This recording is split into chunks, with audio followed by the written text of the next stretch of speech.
Postseason testing has just actually concluded. There are a lot of things to discuss because it is a pretty important aspect as to what to expect for the upcoming months going into 2024 for Formula One. Last year we saw the infamous Alonso car with no sponsors on it. By the way, this is still one of my favorite looking cars. I just think it looks spotless because you actually get to see the actual aero kit on the car, everything, how it was designed, the real complexity to it. While it does look pretty simple, at the same time there is complexity to it, and that was cool to see. Now this year we didn't get anything like that, but there are some important features even on the Aston Martin car and other cars to talk about. A crash, also somebody losing a wedding ring, which that was pretty sad to hear. There was a wedding ring that fell into the marina.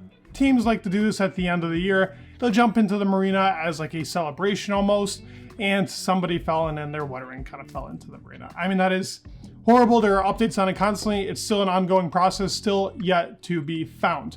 But sponsors were also announced during this F1 testing. So for Mercedes, they lost their Monster sponsorship, which was a huge sponsorship that they had for a very long period of time. Now that is going to McLaren. I wonder what's going to happen with that. Hamilton has a couple of Monster drinks. I think he'll still be like a driver sponsored by it, but now the team McLaren is sponsored by Monster. They're trying to ramp up their competitiveness with Red Bull in this sport. I mean, obviously Red Bull will always be supreme when it comes to the energy drink suppliers, but they are there to compete, and they are trying now with McLaren, who is probably the team favorited to go into 2024 against Red Bull, but we'll talk about it. There's a lot to discuss. Also, with Aston Martin, there's actually this like beautiful comparison shots from AMF1 News talking about how Aston Martin is kind of trying on the OMP suits. So they've been using Alpine Stars. Alpine Stars is famous in Formula One for their race suits. Almost every team uses them. So in conclusion, that's pretty much the biggest sponsor there for race suits. But Williams has a different one, and it just makes for a different change. And Aston Martin is actually testing those suits. That's why you see Alonso in this picture with the white on it. And here is kind of like a comparison that he did. I like what he did. Shout out to him. He always makes great content on Twitter. But yes, that is it really for the sponsors and the kind of decal things that I wanted to spot it. But now let's talk about the importance of real testing itself and why this is important for teams to do at the end of the year.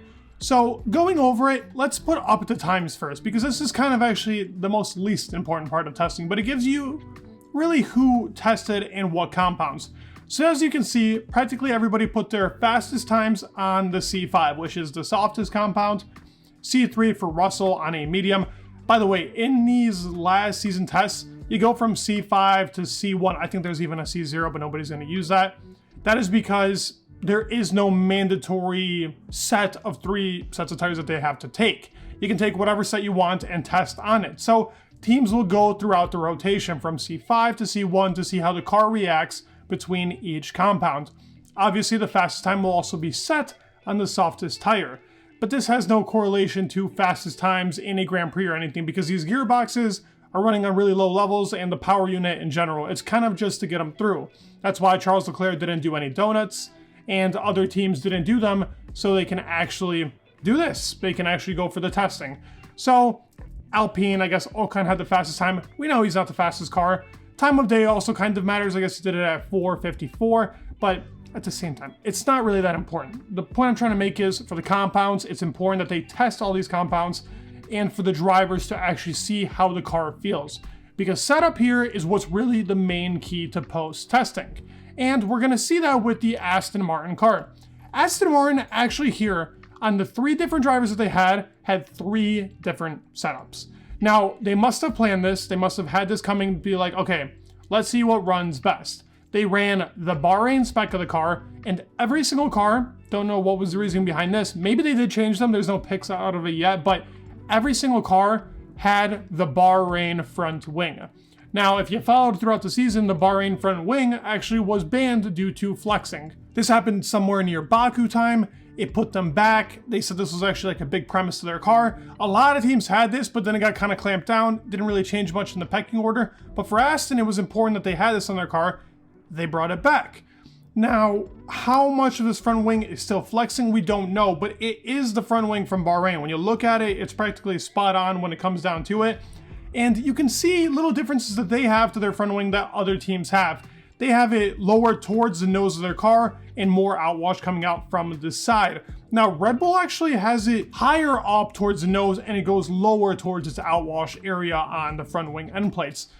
Don't know how much that matters. It's dependent on car concept, but clearly the car is running through that rail, bringing the air through the middle part of their car and bringing it down through the underfloor. I know that Red Bull is too, but airflow works in different ways. But it is important to note that they ran that Bahrain front wing spec. But as for floor, they ran all 3 different floors and different engine covers.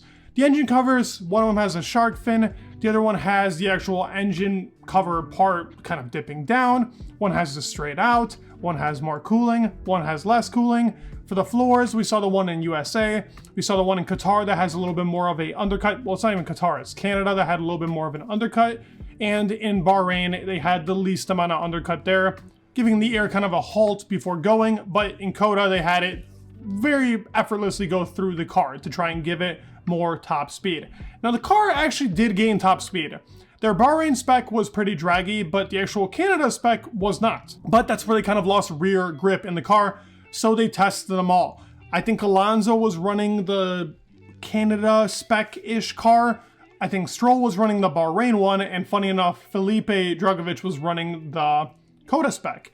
He's only ran the Coda spec, so maybe his input there is important to hear what's happening with the next car. Alonso did say that the car was running smoothly and that they have actual options for 2024. It also is another reliability test for cars. Just being able to see the amount of aero data you can pick up on postseason with all these upgrades is important. I think Aston did it correctly. Mercedes actually crashed. George crashed the car, but it was a failure from the car. It wasn't George Russell that made the mistake. It was just him going off the track because the car had a failure. There is like a couple of pictures, I'll pop them up on the screen, but it's nothing really like, wow, you can see what type of big crash caused this.